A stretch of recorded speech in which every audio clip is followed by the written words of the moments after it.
Hi, I'm Sara Simon. I'm a postdoc at the University of Michigan, and I primarily work on the instrumental side of Simons Observatory.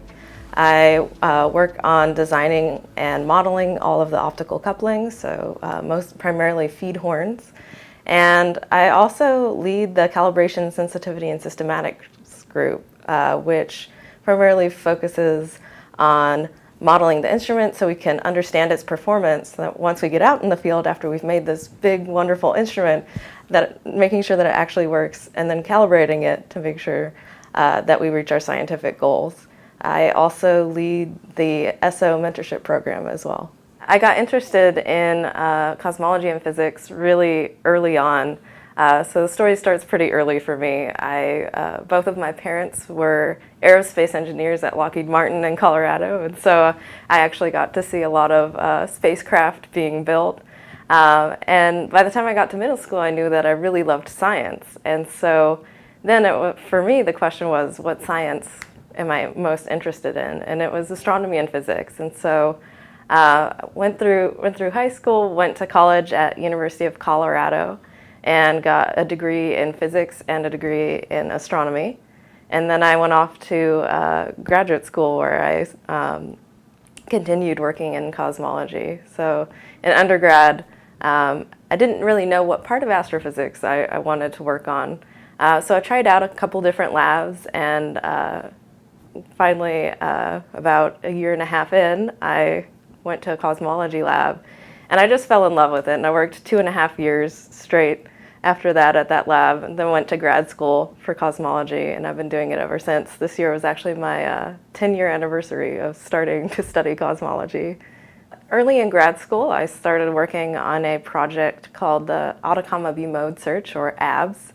And this was a small Pathfinder experiment that was really focusing on proving new technologies. So proving these new detectors that now had polarization sensitivity, demonstrating a half-wave plate for recovering large angular scales of the sky. And so I worked on ABS for most of my graduate career, but it kind of wrapped up midway through. And then I transitioned to working on advanced ACT-Pol. So the third iteration of ACT. And with that, I started all of the feed horn design, and that's when I became more interested in that. And so over time, those have evolved, and ACT has now merged with Simons Array and Polar Bear and all of those to make Simons Observatory, I'm really excited about Simons Observatory because of the drastic scale that we're scaling everything up by. ABS started with something like 432 detectors.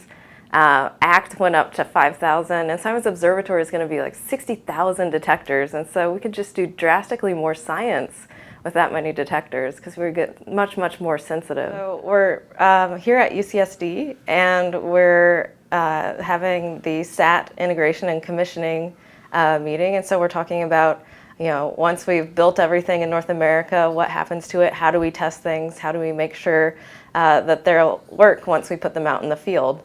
And so, there's been a lot of challenges in figuring out who's doing what and what tests we need to do to make sure that the instrument is actually going to be working once we go out in the field, and how do we validate that it's working? And so that's primarily been what we've been talking about.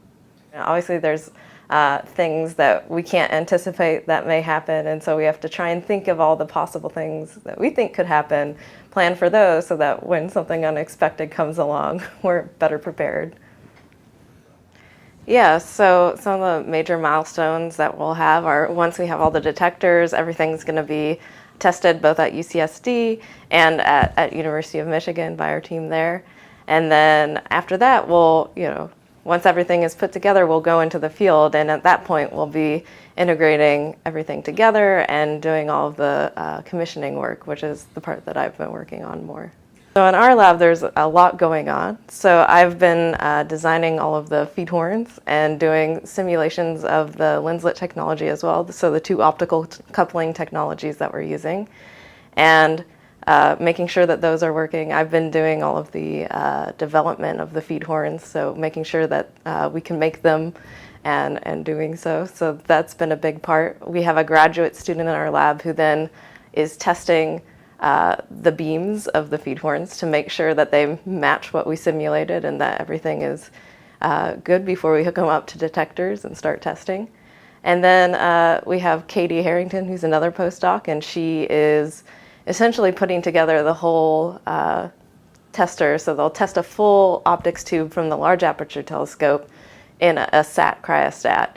And so she's been doing a lot of that work along with another graduate student, Carlos. And then we also make a lot of the lenses for SO, and that's been by another graduate student named Joey. And then finally we have the FTS work. So it's one of the calibrators. So we want to measure the band passes so that we can correctly remove the foreground contamination. And so we have a graduate student named Taylor working on that. So the science I'm most excited about is looking for these primordial gravitational waves. It's something that ABS was looking for, ACT started looking for, and throughout my whole career, it's been something that we've been trying to track down, and we've had to get more and more sensitive. And so Simons Observatory has much more sensitivity than we've ever had before, and a much greater chance of actually making a measurement of these. And so that's the part that I'm most excited about. Hopefully by the time that we have results, I'll be a professor. My advice to young women interested in the field is to just go for it and to really find a mentor that can help, that believes in you and can help guide you in the right direction. Throughout my career, I've had several different mentors, and I don't think I'd be where I am today without their help and guidance. So make sure you find those good mentors and hang on to them, and work as hard as you can, and you'll be here too.